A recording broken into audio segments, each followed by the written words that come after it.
let's go into the shop here and take a look at the Bird of Time. It's an amazing kit, excellent. It has a 10-foot wingspan, and this kit only cost $150 plus shipping. Just unbelievable. Notice I do have an engine power pod on mine with an OS 10. We'll talk about that at the end. You just put a regular size servo here for the rudder. A square or flat pack battery here will work. This is a fiberglass fuselage. The wings come in 3 sections, and you just slide those together. I'll show you that in a second. The only real work in it is the tail. It takes just a little bit of time, and you'll see the servo is mounted inside and glued in. And when you figure this all out and you put all this together with the 2 rods, you can hook your servo up and glue it in place, and keep it level here at this point when you move it up and down, and you'll get the right angle for the tail. Just line it up right here with this piece, you'll see it, and that'll be set. My throws are only a ½ an inch up, ½ an inch down. That's all it needs.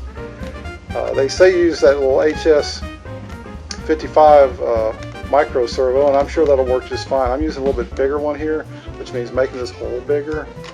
And then I had to make a separate cover plate for it out of a plastic white lid can of some sort. It only takes 2 or 3 hours to build. Fantastic value, a great trainer, and with the power pod, makes it real easy to take up, and it'll get out of sight. It's got a 2-ounce tank, and it'll fly for 12 minutes, and it'll go completely out of sight in that amount of time. One in the rear, what you see there, so I can rubber band the power pod on. That was basically one of the other modifications I did. Put 2 screws to hold it in if you're just going to fly it as a glider, and tow it up. 2 screws in there will hold it in place. And I've got that set up with those on, so I can screw those in, put the rubber bands on to hold the power pod, and it's ready to go. Let me just show you the wingtip separation real quick. Wing off, and you'll see that you have this spar that you glue together with aluminum on either side, and it's glued to the wingtip side. And you want to sand it so that it's glued into this side, the tip side, and then sand it carefully so that when you go in here to lock it in place, that you have a press fit. Don't over sand it to where it's loose, because all this holding this on is a press fit, and I use electrical tape to go over it to cover up the seam when I'm flying it. Electrical tape's good because it's easy to remove, and it looks good because it's black. So there you have it, just a real excellent kit. It glides great. Remember, it's got polydihedral, so you only need rudder and elevator. That rudder is plenty effective for this airplane. See the polydihedral in it? It's old school. I used to have one of these 25 years ago, the kit version, and it flies great. This kit is a little bit heavier because of the fiberglass fuselage. Wing loading is about, with the power pod, about 10.3 ounces per square foot. Just under 4 pounds overall. So let's go take it out, fly it, see how it does. Okay, here I go, hand launching it.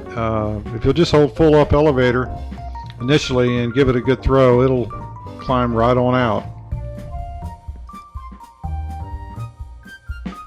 Now I'm flying mine with an OS 10 with throttle control and of course the 2-ounce tank. It'll fly full power for 10 minutes or 10 to 12 minutes easy. And if you find any lift at all, this thing will climb completely out of sight, so you got to be careful. I mean, I've been so high up I was concerned. So one thing you want to do is, on the engine setup, is make sure that you can turn the engine off so that, you know, if you do get really uncomfortable with it, you want to create the maximum amount of drag you can, and that's turning off the engine. Now, if you're flying the plane, you get up there with a thermal, you throttle back to idle. That'll give you the performance of a high performance glider, and will give you, simulate it to for a high performance type airplane, and you'll really like to try that. It's a lot of fun. Of course, here I am, you know, kind of flying it around like an airplane, and I can even do some low passes, of course, with the throttle. That's fun. I've even done some touch and goes if it's calm. Here I was getting ready to try one, but didn't quite touch the ground, went back around. It's pretty funny to do. So with that throttle on there, you can fly it like an airplane, loop it, stall turns, of course fly it like a glider, sailplane, get it way up there.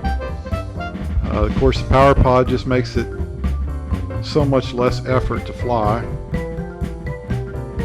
Here I am landing. Ooh, very nice. So this is my 1968 VW microbus. This is what I live in generally on the weekends and most days. Of course, you know, that's because the XO lady throws you out of the house. But other than that, you know, I kind of sleep back there, and it's, you know, when I'm not flying, I'm sleeping down by the river. Other than that, let's take a look at the power pod. That's why it throws you out. For the time, and it's just a 1/4 inch piece of plywood here. 2 pieces of 1/4 inch here glued to the front there with a triangle gusset here and here. And it's tall enough to swing an 8-inch prop. So if you had a 15 size motor instead of a 10, it would still fit. So you could go with a 10 size motor or a 15 size. A 10 size OS weighs about 4 ounces, and a 15 will weigh about 7.5 ounces. And then I'll show it to you when it's complete. So I'll have a measure drawing on my website, so you can go there, print it out, and use that as a template. Here's the motor mount, and you can see here this is a couple layers of 3 layers of 1/8 inch built up, and it's built on top of the wing, so you can get the angle of the dihedral of the wing into the power pod unit. You just kind of super glue it a little bit in pieces until it's done, and then epoxy, whatever. And then some white enamel from Walmart. It's $1 a can. That's cheap. And to make it fuel proof, then I put a couple of coats of polyurethane on it. And that's how we go from there. Now let's go get ready for final assembly. Okay, here's the engine completed with the power pod unit. It came in at 13 ounces, just a hair under 13 ounces. You can see I've got a Hayes tank. It's about a 1 inch wide, 2 inches high. It's about 2 ounces. You can see that. The engine, you may not be able to tell it, but it has a slight amount of upthrust in it. And on this side, there's your servo for control. You don't necessarily have to have one, but it's just kind of neat. The engine I bought on eBay used. You can get an FP for around $25, or you can buy one new, the LA version, for around $65. Okay folks, that's it. Hope you get a bird at a time and have a lot of fun with it. And try that power pod. Make life real easy for you. Take care. Bye bye.